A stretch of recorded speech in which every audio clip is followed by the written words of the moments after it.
Let's talk about Underdog Fantasy. Underdog Fantasy is the best and easiest place to play fantasy football for big cash prizes. On Underdog Fantasy, you just draft. No need to worry about waivers, lineups, or injuries. Underdog handles it all for you.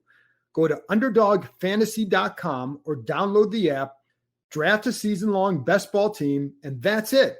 No in-season management. They're going to give you $25 when you sign up so you can take a free shot at a $1 million grand prize in their fantasy football tournament. That's right. You can get a free $25 in bonus cash on Underdog Fantasy if you use the code KEIM, K-E-I-M, when you make your first deposit. I love Underdog because it's just so easy to use. The mobile app is slick. The website is user-friendly. So do what I've been doing. Go to UnderdogFantasy.com, join a league, draft a team, and that's it. You're good for the season. Remember, go to UnderdogFantasy.com, the App Store, or the Google Play Store. Sign up with the code KEIM, K-E-I-M, and get a free $25 in bonus cash. Empire.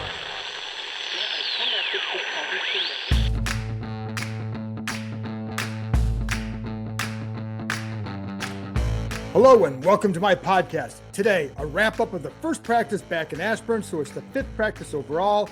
If you've missed any of the first four podcasts going over practices, give them a listen. All our quick ones, though the one on Saturday involved a longer discussion with the voice of the Washington football team, Bram Weinstein. As always, check out my work on ESPN.com, updates throughout the week on any news topic and any other stories going on. I'll have stories every week, of course. Now let's get to it. Before practice gets going, Washington goes through special teams work. There's not a whole lot to see, but it was a time when special teams coach Nate Katzer could shout at guys, I've got a lot of guys coming in my office wanting reps. This is where you get them. As we all know, special teams will make the difference for a few guys on the roster, and you never really know who you're competing against. Could be a guy like Derek Forrest going against a guy like receiver DeAndre Carter. Could mean keeping 7 receivers with Carter as a returner instead of having 6 safeties with Forrest or someone else as the 6th safety. By the way, the early guys who have been catching punts in practice include Carter, Dax Milne, Steven Sims, Isaiah Wright, and Danny Johnson. So following my earlier comments, it could be guys like Carter and Johnson fighting for that last spot. We'll see. I said this in OTAs, but I'll repeat it again. I like how running back Jarrett Patterson catches the ball. Hands out front, does not body the ball. That's key. To be a good third down back, it takes more than just looking good catching the ball. Handling protection and learning how to run routes and setting guys up are key. It took former Washington running back Chris Thompson several years to get this down, and it took him a lot of work working on routes with the receivers, working on his patience, etc. But if you fight the ball or don't show good hands, they're not going to try you in this role. I like watching individual work to see how players go about their job. The defense is always on a far field, and sometimes it's hard to get a good look at them. So it's more common for me to watch the offensive guys. I love watching the wideouts because they're just some professional route runners. I use them as a guide for how others should run as well. Watching how Adam Humphries sets a guy up, whether with a subtle head fake or when running at someone, how he keeps his head straight and doesn't give away his cut.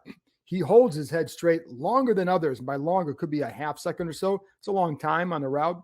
Or you watch how Terry McLaurin sells the post corner by turning his head inside on the post to sell that post and then cutting back outside. Other players will turn their head inside, but they don't hold it as well. They don't give it as good a look. So they might to a degree, but they're not selling it. I like watching the video of these drills later in the day. I have these on my phone to get a better feel for guys. So just so you know, we're allowed to shoot individual drills and some group drills, some one-on-one stuff. Once they get to the team, we got to turn all that stuff off. Spent a lot of time watching rookie tight end John Bates today. I'd say he's doing okay. Doesn't really jump out one way or another. Can't say that I expected him to do so.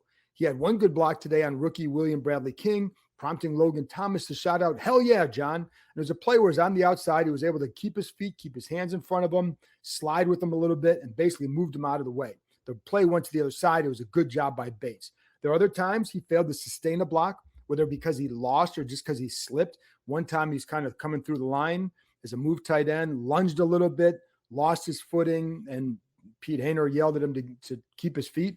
I do like that he's more often than not using a good base to block, and then it becomes how you use your hands and all that. The one block he did the best against William Bradley King occurred when he was in a three-point stance.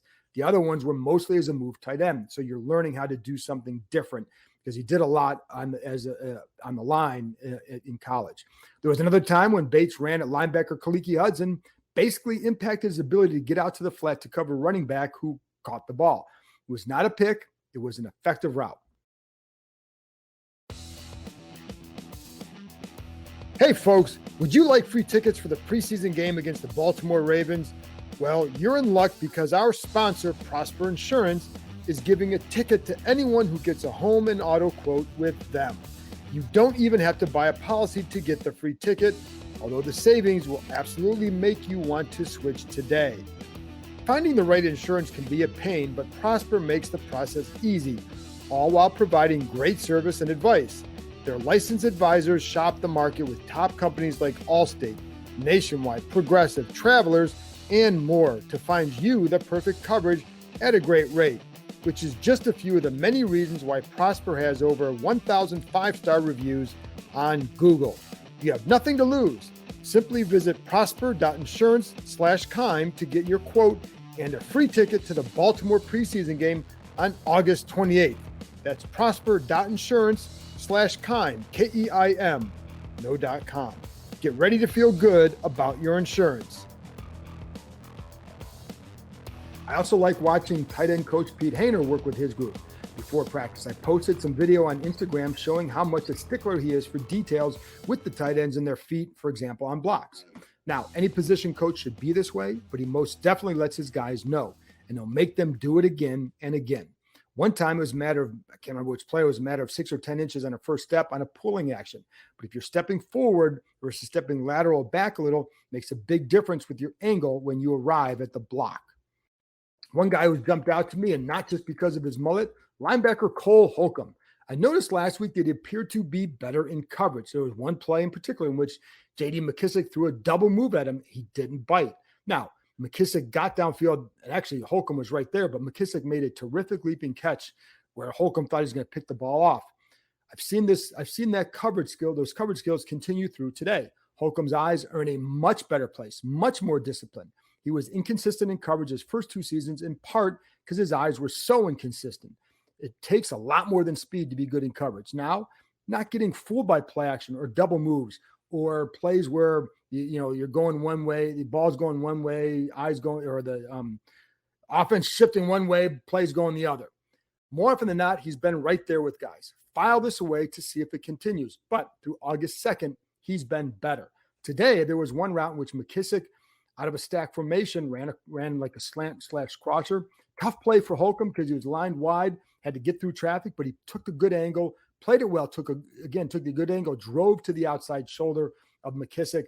Now, the ball was a little bit behind McKissick, so it was incomplete, but Holcomb was right there. So even if he catches it, it's going to be a stop for a very short gain. So that's good for Holcomb for Washington.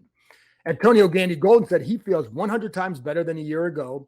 Last year, even before his hamstring issues, Gandy Golden was struggling to adjust to the NFL game.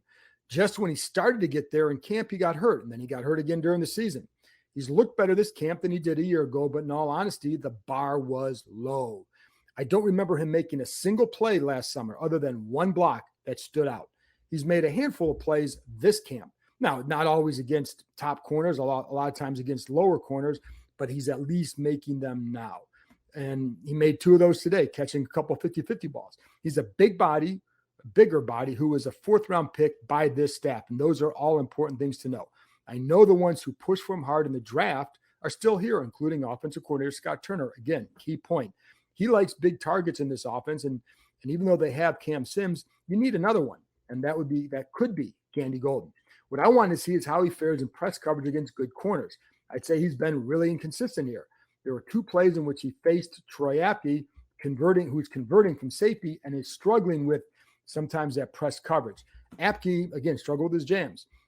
Not surprising considering he's new to the position, but on one deep ball today, he got his hands on Gandy Golden, slowed his release, kept his hands on him, disrupted the timing to where the ball was incomplete by about 5 or 6 yards or so. On the next play, Gandy Golden got inside him on a slant. Steven Montez threw a bad ball, so it was incomplete, but he was open. Now he'll be facing better corners during the season or in the preseason.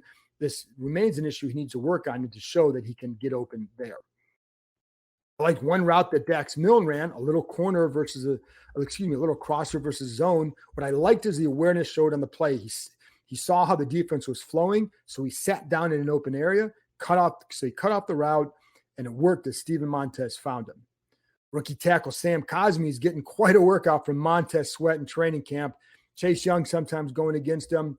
Young really kind of blew up an outside run to J.D. McKissick today, in which he shouted out, "Hell no." And he just kind of laughed. Montez has been very vocal this camp, a lot more than in the past.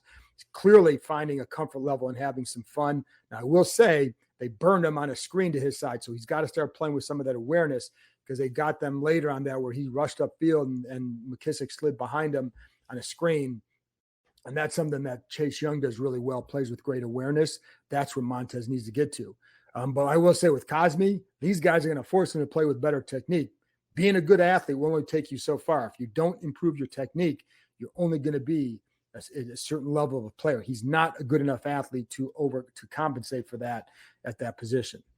Hudson worked more in the big nickel role today, and he's done that a couple times, did it in the spring as well. I like trying him here. He's fast, plays with a linebacker mentality because that's about spot he plays. He's just small for a really big role, I think, as a starter, but the speed and the mentality would help him against the run in their big nickel package, and I also think he offers some speed that has helped as well, and you saw that today. As far as the quarterback play, still what I said the other day, this is Ryan Fitzpatrick's job. Until they're alternating a lot and not just giving Taylor Heineke some reps here and there with the starters, then it's really not, to me, a competition. Now, as far as Heineke goes, had 2 series today. One was really good, or he got more than 2, but there were 2 that in particular, one was really good, one was not good. Should have thrown 2 picks on one series. One dropped by Cole Luke, one dropped by Jeremy Reeves, both over the middle. Now, I don't know why he threw the ball on those. We don't talk to him about that. And I don't know what the reasoning was. Sometimes you take a chance and all that. But bottom line of the result was almost 2 picks in the middle of the field. But the next series, red zone drill, there was a nice ball to DeAndre Carter in the corner of the end zone, front corner of the end zone on the right. Next play hits Steven Sims in the end zone for another score. So he bounced back, inconsistent again. If he wants to win the job, there has to be a really, really strong level of consistency at a higher level than what he's shown. And listen, what he's shown is he's still going to be a backup here, if nothing else. So I'm not trying to criticize him, but if you're trying to get into that quarterback competition to be a starter, he's going to have to take it up a little bit. Hey, this is Joel Corey from Inside the Cap. I know you're enjoying the John KEIM report, which gives you insider access to the Washington football team, everything you want to know, which is going on with the Washington football team. Once you're done with that, check out my podcast, Inside the Cap, which gives you the ins and outs of the NFL salary cap and player contract negotiations. Check out these 2 products and other fine podcasts from Empire Media. Anyway, that's it for today. Told you it would be quick. I'll have another one on Tuesday. Also, look for opportunities to play fantasy football against me via Underdog Fantasy. I'll be holding drafts throughout the month of August. Just check on social media for when those will happen. Talk to you next time.